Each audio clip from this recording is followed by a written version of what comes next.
So you already had the divorce papers ready? How about that? I scared you, didn't I? Because I'm ready for this anytime. So you better cool down and think about what you just said. With that, my husband Jackson got up and went into his room. My name is Camila, and I'm a 28-year-old office worker. I got married a year ago to a man named Jackson. We met on a blind date, and he pursued me. After dating for a year and a half, we got married. I think we got married a little too soon, but I always thought I wanted to get married and have children before I turned 30. So I accepted his proposal. But I realized later that I should have been more careful. The first thing that surprised me was that Jackson changed his job as soon as we got married. "I'm changing jobs," Jackson said out of the blue. "Why all of a sudden?" I asked him. He said, "Because I can't show my full potential there." I thought, what the heck? But he told me he had already submitted his resignation and would leave at the end of the month. He managed to get the job he wanted, but the salary was lower than his previous one. I thought it was okay since I was also working. But then Jackson started asking me to quit my job. I would have been fine with quitting if Jackson's income was enough to support us both, but as I mentioned, he just changed jobs and his salary is lower now. Jackson says his salary will increase soon, but we don't know when that will be. If I quit my job now, we wouldn't be able to save any money and would struggle to pay for things like rent and car expenses. In short, we couldn't manage on Jackson's salary alone. So I told Jackson, "I won't quit my job until your salary goes up." Jackson seemed to agree, but he kept asking me to quit. Each time, I gave him the same answer. Now we've been married for a year, and Jackson's salary still hasn't increased. He keeps asking, "When are you going to quit?" I'm really tempted to say now, sarcastically, and then tell him I'm just kidding and can't quit yet. If he wants me to quit so badly, he should earn more money. I feel like he should focus on his own work before persistently asking me to quit. I once wondered why Jackson wants me to quit my job so badly, and I finally came up with an answer. It seems Jackson wants me to take care of his mother, Helen. "I just want to make things easier for you, Mom," Jackson would often say to Helen whenever we visited my in-laws' house. Helen would graciously thank him, and then Jackson would add, "But we're both working," giving me a meaningful look. It was like he was subtly pushing me to quit my job. He claims his mother needs assistance, but Helen isn't actually sick or in need of care. She's healthy and quite active. In fact, she earns enough from her part-time job to support her hobbies, social outings, and live a fulfilling life. So realistically, she doesn't require my help at all. If I were in Helen's shoes, I'd feel disheartened to be seen as needing care when I'm perfectly capable. But Jackson continues to insist that I take care of Helen. "Oh, if only one of us were home during the day, we could go check on Mom every day," Jackson suddenly voiced his thoughts. It seemed he wanted me to visit my in-laws' house daily. Though hearing this was tiring, I persisted in asking my husband, "Helen is perfectly healthy. What exactly do you expect me to do?" Jackson matter-of-factly responded, "There are plenty of things you could do. You could help with housework or run errands. There's a lot to assist her with." "But Helen works part-time and spends time with her friends during the day, so she's not home much, right?" I countered. "Even if Mom isn't home, you could still handle the housework, couldn't you?" Jackson's words left me baffled. What is he saying? Am I supposed to be her maid? I thought to myself. Jackson seems to be very concerned about appearances, especially in front of his parents. If he's so determined to care for them, he should handle the household chores himself. I wasn't interested in indulging Jackson's pride, so I didn't quit my job and avoided visiting my in-laws on my days off. However, I did make sure to visit them during holidays like New Year's.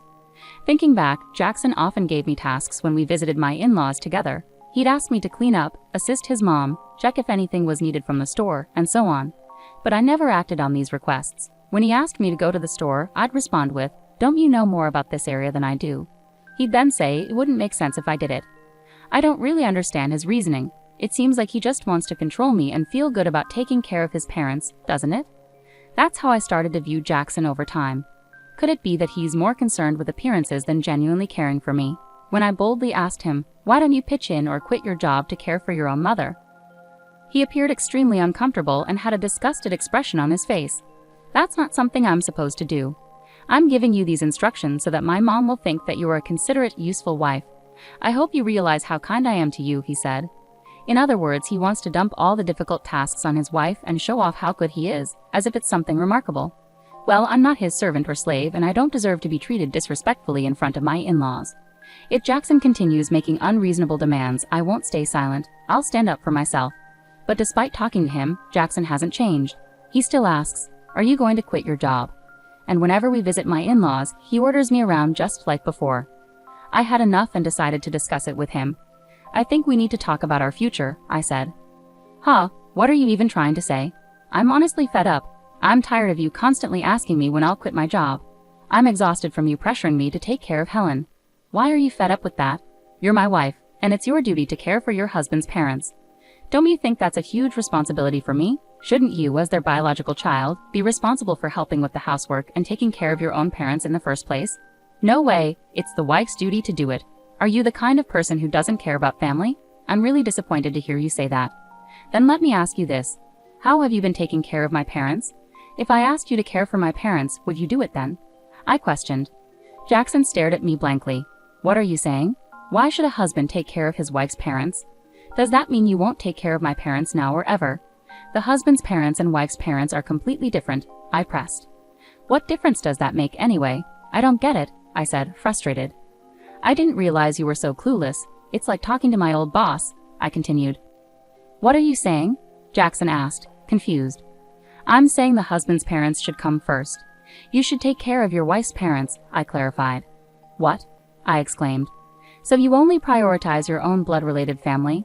I'm so disappointed in you. I won't be visiting your parents anymore. Ha! Why would you do that? Enough is enough. I'm the one who wants you to stop this nonsense, I retorted. No way. How dare you talk back like that? My mom is right, Jackson shot back. Ha! Mom was talking about you. She said you're a badly behaved wife. That's why she gave me this. With that, Jackson pulled out a piece of paper from his bag. It was divorce papers. What? You already had divorce papers ready. I was shocked, but Jackson seemed strangely proud. See? I scared you, didn't I? I'm prepared for this anytime. So think about what you just said, Jackson declared smugly before leaving for his room. Unbelievable. Why is Jackson so selfish? And that look of triumph on his face. It's clear the divorce papers are a threat to make me obey him. The fact that Helen was involved made me even more suspicious. Jackson is acting like a puppet for his mom, trying to control me while following her orders. It's ridiculous. I won't let Jackson have his way. How can he not see our marriage is in trouble when he acts like this? His lack of understanding just annoys me more. Jackson had already completed the divorce papers and handed them to me, with witnesses including Helen and his friends. This meant I could sign and file them whenever I chose. The next day, after Jackson went to work, I filled out the divorce papers and submitted them to the city office. As a precaution, I also filed a notice of non-acceptance of the marriage certificate. I called my parents and explained the situation, knowing Jackson might threaten to file the marriage certificate on his own if he found out. My parents were shocked that I had already prepared the divorce papers but fully supported my decision, outraged by Jackson's behavior. They'd offered to help me move my belongings immediately. Taking a leave from work, I had my parents come over and relocate all my things to their house while Jackson was away. I decided to stay with my parents for a while. It was the first time in a long time that I felt comfortable and at ease spending time at their home. Thinking back, Jackson never lifted a finger for housework. I cooked dinner after long work days and handled all the cleaning and laundry on my days off. On top of that, he expected me to care for my in-laws, which was impossible. That night, Jackson called me as he must have just returned home from work. Hello. Hey, where are you right now? I'm at my parents' house. Ha, why would you go back to your parents' house without my permission? And there's none of your stuff here. Don't tell me you're staying the night there. I almost laughed. How could he think I was staying over when I had taken most of my things with me? It really showed his selfishness to even suggest that. I moved out of the house. I'm not coming back. Ha, what are you talking about? Come back here and make me some food, Jackson demanded. Please make it yourself, I replied firmly and ended the call. I couldn't discuss filing for divorce with him if he behaved like this. I decided to wait for him to come to my parents' house instead and blocked his number. A week later, Jackson showed up at my parents' house, but he wasn't alone. He had brought his parents with him. All three wore serious expressions. I led them into the living room, and we faced each other, 3 against 3. How could you do this? How could you leave for so long without my permission? Jackson demanded. Well, you were treating me like your housekeeper, weren't you? All I asked you to do was to take care of my family, Jackson insisted, his parents looking stern. Helen shot me a fierce glare. Don't twist things around. You always find ways to avoid your responsibilities and push them onto others. I've explained this countless times. That's not what I meant. What kind of wife are you if Jackson is doing so much for you? Helen continued, criticizing me. My father started to tremble with anger at her words. Before he could lose his composure, I interjected. Jackson told me to quit my job and care for Helen, saying it's my duty as his wife. But when it comes to my family, he expects me to handle everything alone. Ultimately, Jackson just wants obedience and uses me to care for his parents while taking credit for it. That's why he prioritizes his parents over mine. Have you heard Jackson say these things?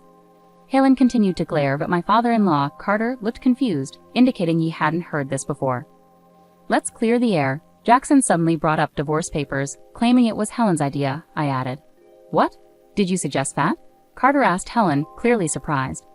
Oh no, it's because Camila has an attitude problem, Helen stammered. And did you really say that Camila's parents aren't a priority? I pressed. Well, it's only natural that your own parents come first, Helen retorted defensively. Don't be absurd. I came here to support you after hearing about the unfair treatment Camila endured. But now it seems you're the one at fault.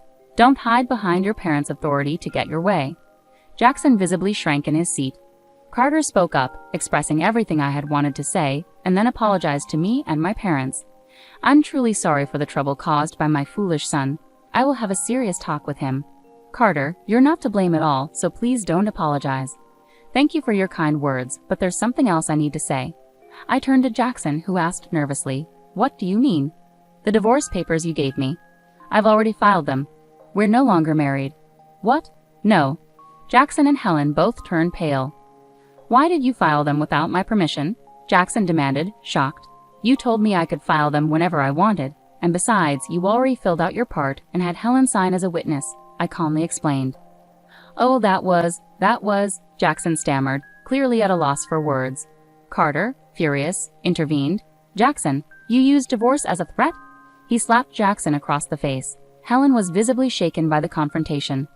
I apologize deeply that you had to witness this. You're right to divorce this fool. On behalf of Jackson, I'm truly sorry for ruining your marriage.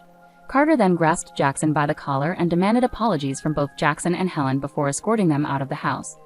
I later thanked Carter for his intervention. He ensured that all of Jackson's assets and property were transferred to me without any alimony, given Jackson's agreement. Despite my higher income and managing our household, it was a relief to secure everything from our marriage. I later learned that Carter divorced Helen, clearly disgusted with her actions. The other day, I ran into a colleague from Jackson's old workplace, who shared some surprising news.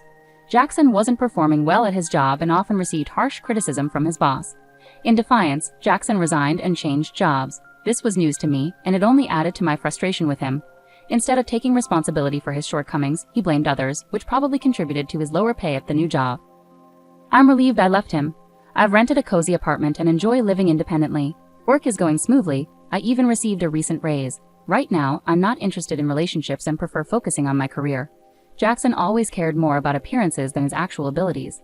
He maintained a facade at home, but failed to improve professionally. Sadly, there are many husbands who use divorce threats as leverage. They think they're powerful, but it's a big mistake. I hope they realize their folly and find happiness alone. Anyway, I'm grateful to have moved on from Jackson. I look forward to meeting someone special in the future.